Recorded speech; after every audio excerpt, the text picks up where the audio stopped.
Good morning, everybody. It's Tuesday. Welcome to Pembroke Ridge. Hoping this finds you well and cheerful today.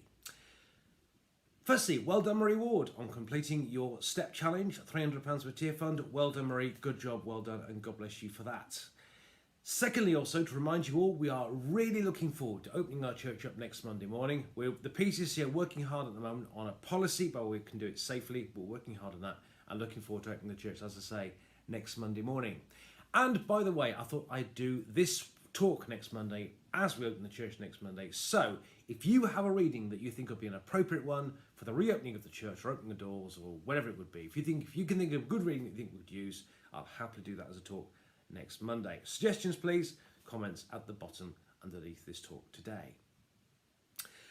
So to today's reading. Jesus had various friends. We all need friends, don't we? We can't.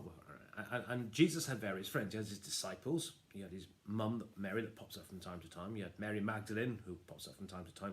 And he also had these three friends that you hear about quite a lot. Martha, Mary, and their brother Lazarus.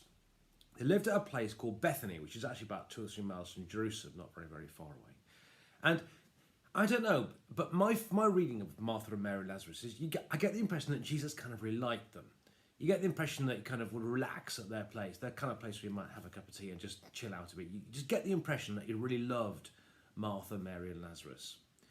And this is a story about what happens one day when Jesus is at Martha's house and they have a meal, and this is what happens. I'm reading Luke chapter 10, verses 38 to about 42. So it's Luke chapter 10. Now as they went on their way, Jesus entered a certain village where a woman named Martha welcomed him into her home. She had a sister named Mary who sat at the Lord's feet and listened to what he was saying. But Martha was distracted by her many tasks. So she came to him and asked, "Lord, do you not care that my sister has left me to do all the work by myself? Tell her to help me." But the Lord answered her, "Martha, Martha, you are worried and distracted by many things. There is need of only one thing. Mary has chosen the better part, which will not be taken away from her." And this is the word of the Lord. Thanks be to God. Well, you know something? I wish I'd known that passage as a teenager. Got me out the washing up. Somehow, though, I don't think it's quite that simple. As you see here, Jesus is presumably in Bethany, and he's at Martha's house, and they're having this meal, and Mary spends a time with Jesus, listening to what he's saying, and sitting at his feet, you might say. And Martha, on the other hand, is doing the housework, preparing the pies and the dishes and all that kind of stuff that she's doing. And she gets fed up, and she says, "Come in, Jesus, can you get my sister to help me?" It's an interesting bit of speculation, because was Lazarus there?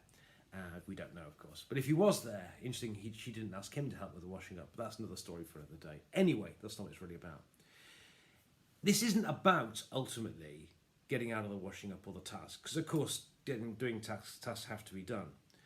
I think in here is actually quite an important warning, really, to us as a church and as Christians about our priority.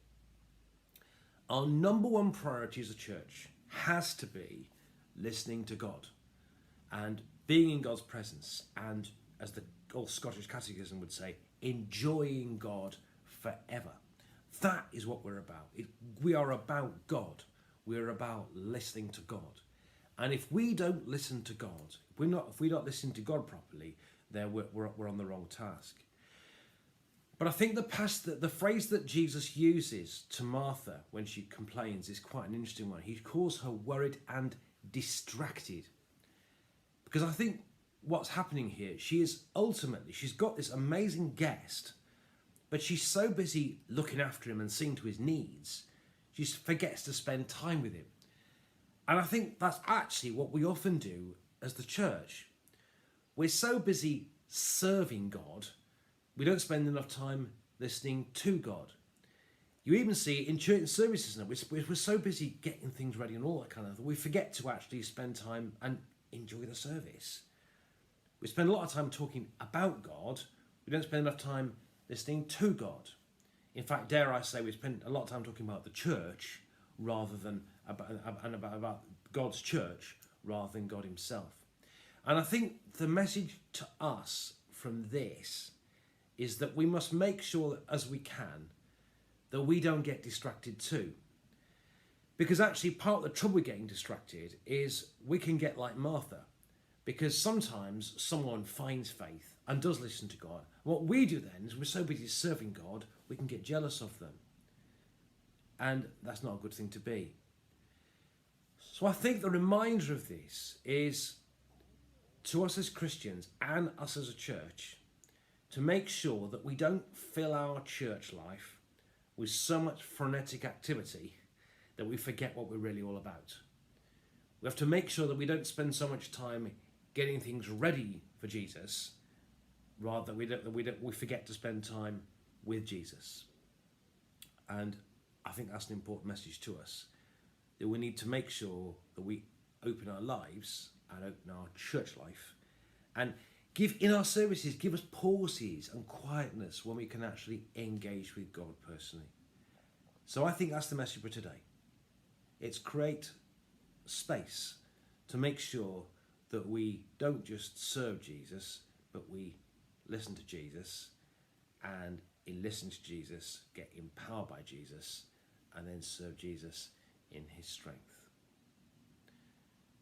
Listen to him, spend time with him, engage with him, and let's, my friends, make sure as a church that that's what we do and that we don't get distracted.